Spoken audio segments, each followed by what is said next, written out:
हर हर महादेव। सावन का पावन महीना आ गया है।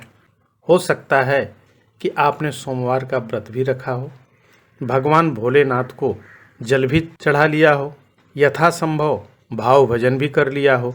लेकिन क्या आप जानते हैं कि इस व्रत का पूरा फल तभी प्राप्त होता है जब आप इस दिन सोमवार व्रत कथा सुने। अभी तक आपने यदि कथा नहीं सुनी हो तो बने रहिए वीडियो के अंत तक। हम आपको पूरी कथा चंद मिनटों में सुना देते हैं। हर हर महादेव। किसी नगर में एक साहूकार रहता था। उसके पास धन दौलत और मान सम्मान किसी भी चीज़ की कोई कमी नहीं थी, लेकिन उसके पास कोई संतान नहीं थी। संतान के लिए साहूकार पति पत्नी का मन सदैव दुखी रहता था। साहूकार संतान पाने के लिए प्रत्येक सोमवार का व्रत रखता था और शाम के समय भगवान भोलेनाथ के मंदिर में जाकर आंखों में आंसू लिए शिव जी के समक्ष घी का दीपक जलाता था और अपने दिल की बात उनके समक्ष रखता था। उसकी सच्ची भक्ति देख माँ पार्वती का मातृहृदय करुणा से छलक गया। उन्होंने भगवान शिव से उस पर कृपा कर उसकी मनोकामना पूरी करने की प्रार्थना की। भगवान शिव बोले, हे देवी, इस संसार में हर व्यक्ति को उसके कर्म के अनुसार ही फल की प्राप्ति होती है। जिसके भाग्य में जो लिखा होता है उसे भोगना ही पड़ता है। फिर भी माता पार्वती नहीं मानी और भगवान शिव से उस साहूकार की मनोकामना को पूर्ण करने का आग्रह करने लगी। अंत में भगवान को माता पार्वती की बात मानकर उस साहूकार को पुत्र प्राप्ति का वरदान देना पड़ा। लेकिन यह भी भोलेनाथ ने कह दिया कि हे देवी, मैंने आपके कहने पर साहूकार को पुत्र प्राप्ति का वरदान दे तो दिया, परंतु उसका पुत्र 16 वर्ष तक ही जीवित रहेगा। पार्वती कुछ नहीं बोल पाई। उसी रात भगवान शिव ने साहूकार के सपने में आकर कहा कि मैं तुम्हें पुत्र प्राप्ति का वरदान देता हूँ, लेकिन उस पुत्र की आयु मात्र 16 वर्ष तक ही होगी। स्वप्न में पुत्र प्राप्ति का वरदान पाकर साहूकार एक क्षण के लिए खुश तो हुआ, लेकिन पुत्र के अल्पायु होने का कारण उसकी खुशी को नष्ट कर गया। विशेष बात यह कि इसके बाद भी व्यापारी पहले की ही तरह सोमवार व्रत करता रहा। कुछ महीनों के बाद उसे एक सुंदर पुत्र की प्राप्ति हुई, लेकिन व्यापारी ने पुत्र की कम आयु वाली बात किसी को नहीं बताई। अपनी पत्नी पर भी यह बात जाहिर नहीं किया। जब व्यापारी का पुत्र 12 वर्ष का हो गया तो व्यापारी ने उसे उसके मामा के साथ काशी पढ़ने के लिए भेजने का निर्णय लिया। लड़का अपने मामा के साथ चल दिया।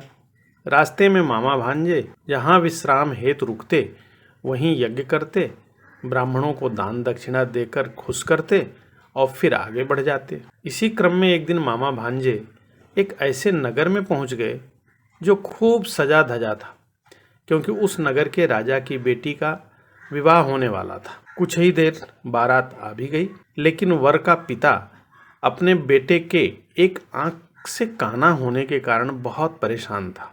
उसे भय था कि राजा को अगर यह बात पता चल गई तो वो अपनी लड़की की शादी नहीं करवाएगा, इससे उसकी बदनामी भी होगी। लेकिन जब वर के उस पिता ने साहूकार के सुंदर पुत्र को देखा तो उसके मन में एक विचार आया कि क्यों न इस सुंदर लड़के को दूल्हा बनाकर राजकुमारी के साथ इसकी शादी करा दी जाए। विवाह के बाद इसको धन देकर विदा कर दूंगा और राजकुमारी को बहू बनाकर मैं अपने घर लेकर चला जाऊंगा। वर के पिता ने लड़के के मामा से बात की। पैसों के लालच में मामा ने लड़के के पिता की बात मान ली।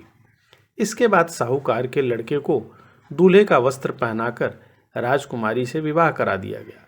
शादी के बाद लड़के ने राजकुमारी की चुन्नी पर लिख दिया कि हे राजकुमारी, तुम्हारा विवाह मेरे साथ हुआ है और मैं वाराणसी पढ़ने जा रहा हूँ, लेकिन अब तुम्हें जिस युवक के साथ भेजेंगे वह एक आंख से काना है और उसी के पिता ने छल से मेरी शादी तुमसे कराई है।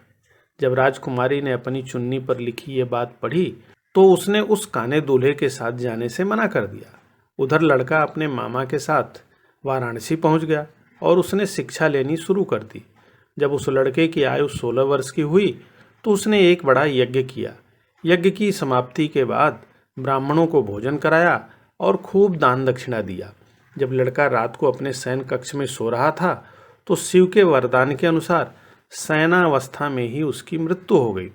सूर्योदय के समय जब मामा ने अपने भांजे को मृत देखा तो वह रोने पीटने लगा, हाय हाय करने लगा। उसकी आंखों से आंसू झरने लगे, उसका हृदय विदीर्ण हो गया। वह छटपटाने लगा। रोते पीटते छटपटाते मामा के विलाप भरे स्वर समीप से गुजर रहे भगवान शिव और माता पार्वती को भी सुनाई दे गए। माता पार्वती ने भगवान शिव से कहा कि हे प्राणनाथ, मुझसे इस व्यक्ति का दुख देखा नहीं जा रहा है, आप कृपा करके इसके कष्ट को अवश्य दूर करें। तब भगवान शिव ने माता पार्वती से कहा कि हे पार्वती, ये उसी व्यापारी का पुत्र है जिसे मैंने 16 वर्ष तक ही जीवित रहने का वरदान दिया था। अब उसकी उम्र पूरी हो गई है।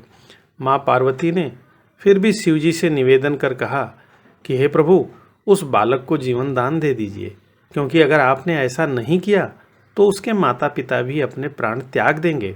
वह हमेशा से ही सोमवार व्रत लगातार करते आ रहे हैं। ऐसे में इसकी मनोकामना आपको जरूर पूरी करनी चाहिए।